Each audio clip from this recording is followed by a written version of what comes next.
तो 10 लाख रुपए आपको गवर्नमेंट सहयोग करती है। रोजगार के लिए मत्स्य पालन एक बहुत अच्छा धंधा है और जिसमें कम लागत से बहुत अच्छा मुनाफा लिया जा सकता है।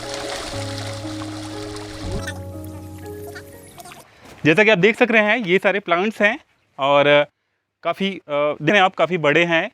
और अभी बात करते हैं कि कैसे कैसे कौन कौन से टब हैं, किस तरह से कैसे क्या प्रोसेस होता है, आप नए लोगों के लिए क्या है, युवाओं के लिए क्या अवसर है, ये सारी चीज़ें जो हम आज की वीडियो में रिवील्स प्रॉपर करेंगे। तो जैसा कि आप देख पा रहे हैं, सर हमारे साथ में है। तो हेलो सर।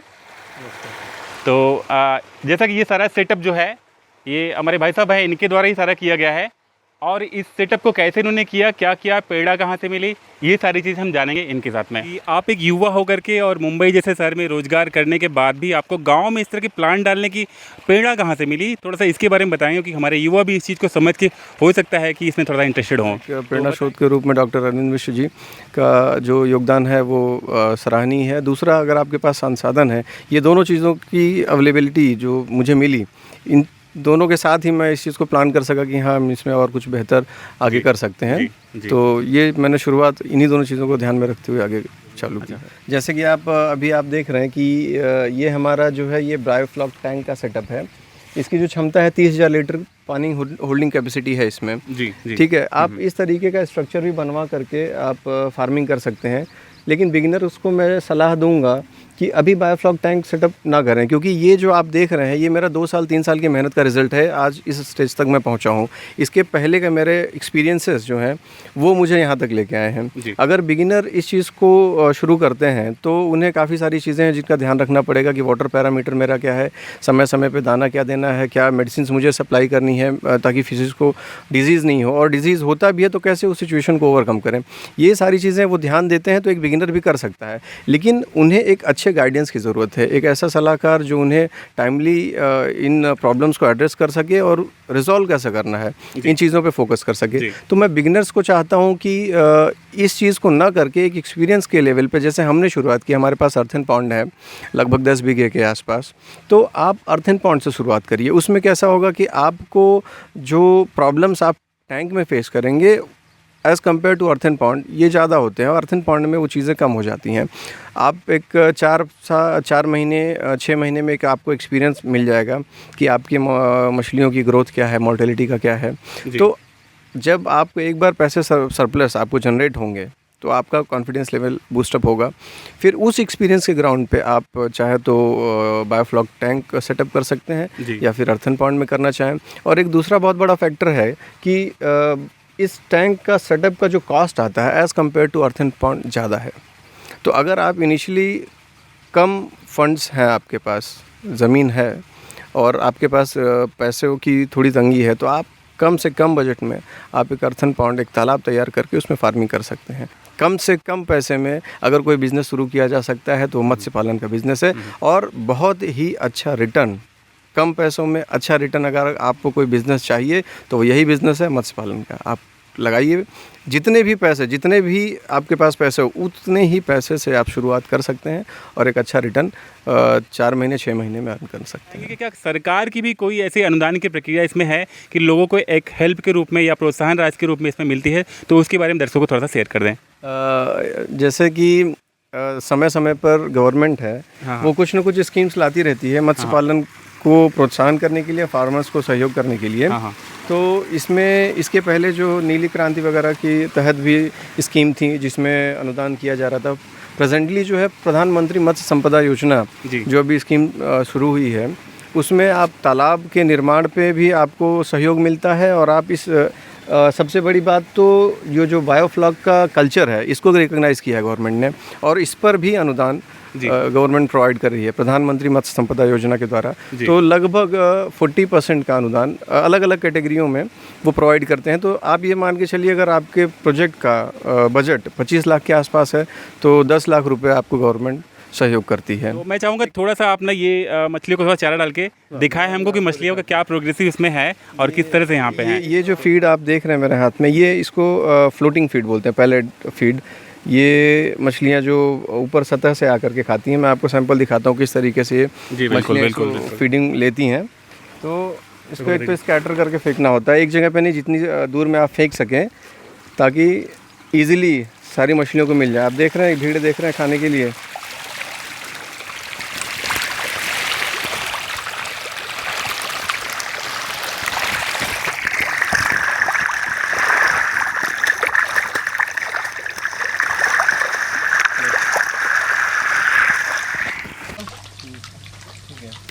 चालीस चलेगा।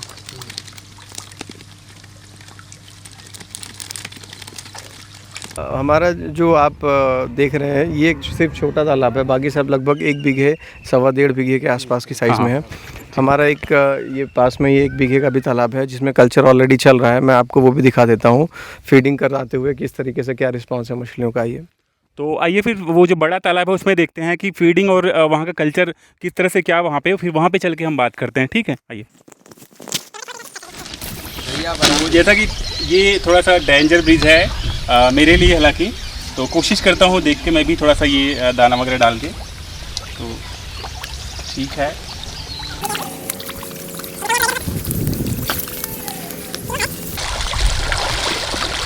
आप देख सकते हैं इसमें काफ़ी बड़ी बड़ी मछलियाँ हैं और बिजनेस कितने सफलता रूप से किया जा रहा है यहाँ पे, इसका एक साक्षात परिणाम, एक साक्षात रूप यहाँ पे देख सक रहे हैं आप कि ये सारी मछलियाँ कितनी स्वस्थ हैं और इनका डेवलपमेंट कितने जल्दी से हो रहा है। तो उम्मीद करता हूँ ये वीडियो आपके लिए काफ़ी यूज़फुल होगी, एक प्रायोगिक वीडियो की तरह इसको भी मान सकते हैं आप।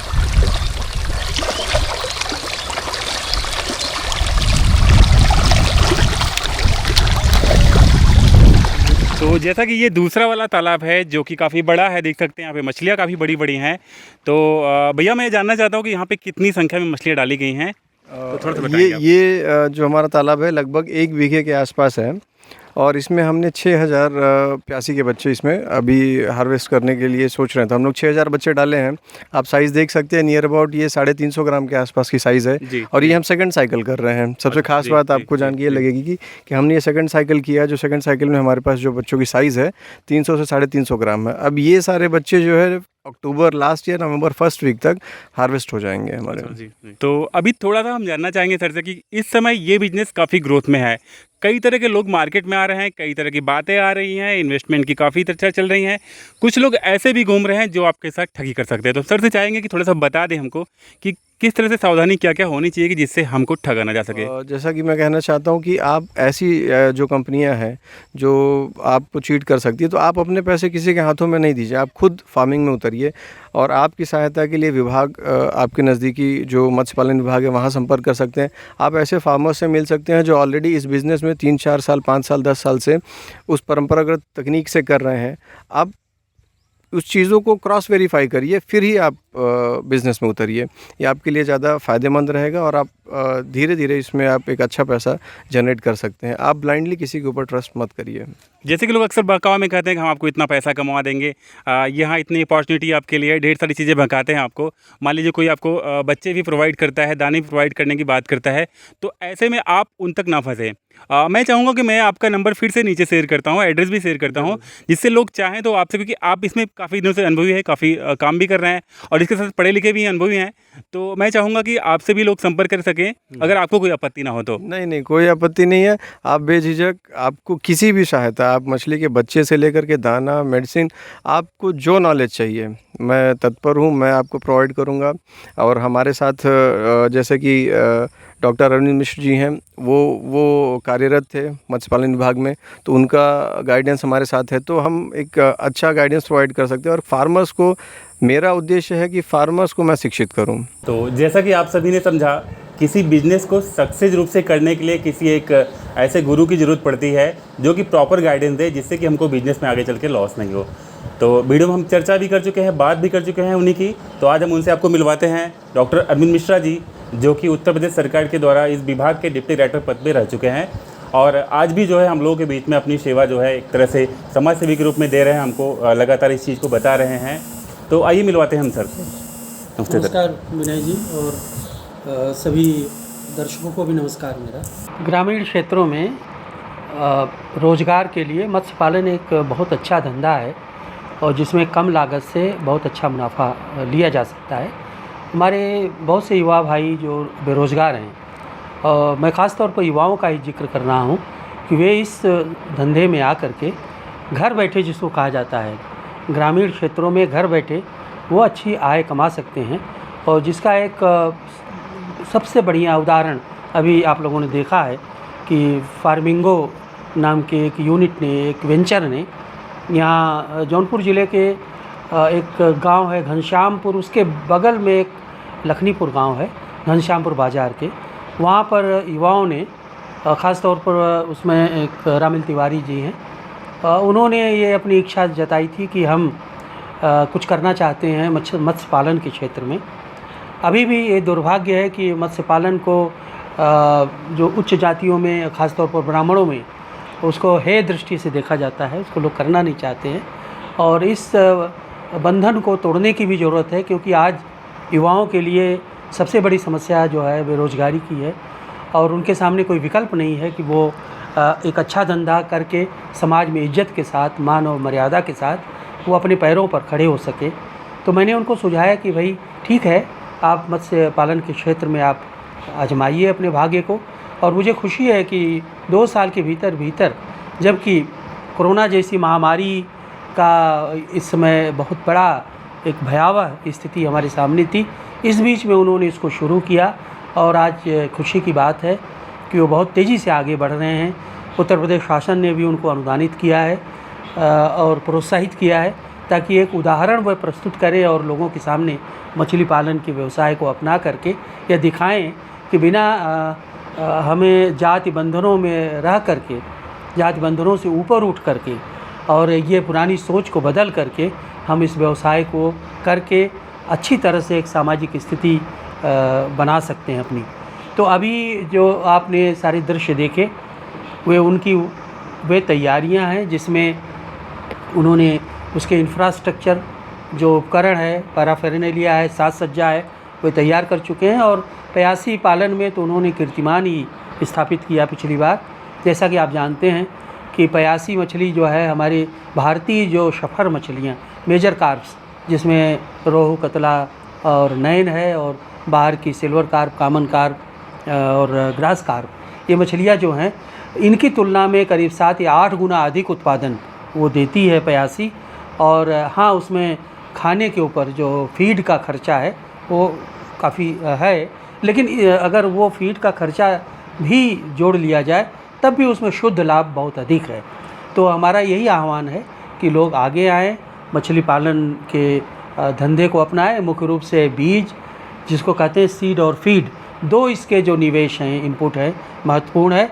और साथ ही साथ ऐसे जगहों पर जो फार्मिंगो इकाई है वहाँ जाएं, वहाँ देखें, और इसको कहते हैं कि करके या देख के खुद अपने काम को शुरू करें, वो ज़्यादा बेहतर है। तो मेरी बहुत बहुत शुभकामनाएं इस पूरी मुहिम को, और हम आगे भी आपके साथ आते रहेंगे, मिलते रहेंगे, और अपने विचार भी आपको, तकनीकी जानकारियाँ भी आपको देते रहेंगे।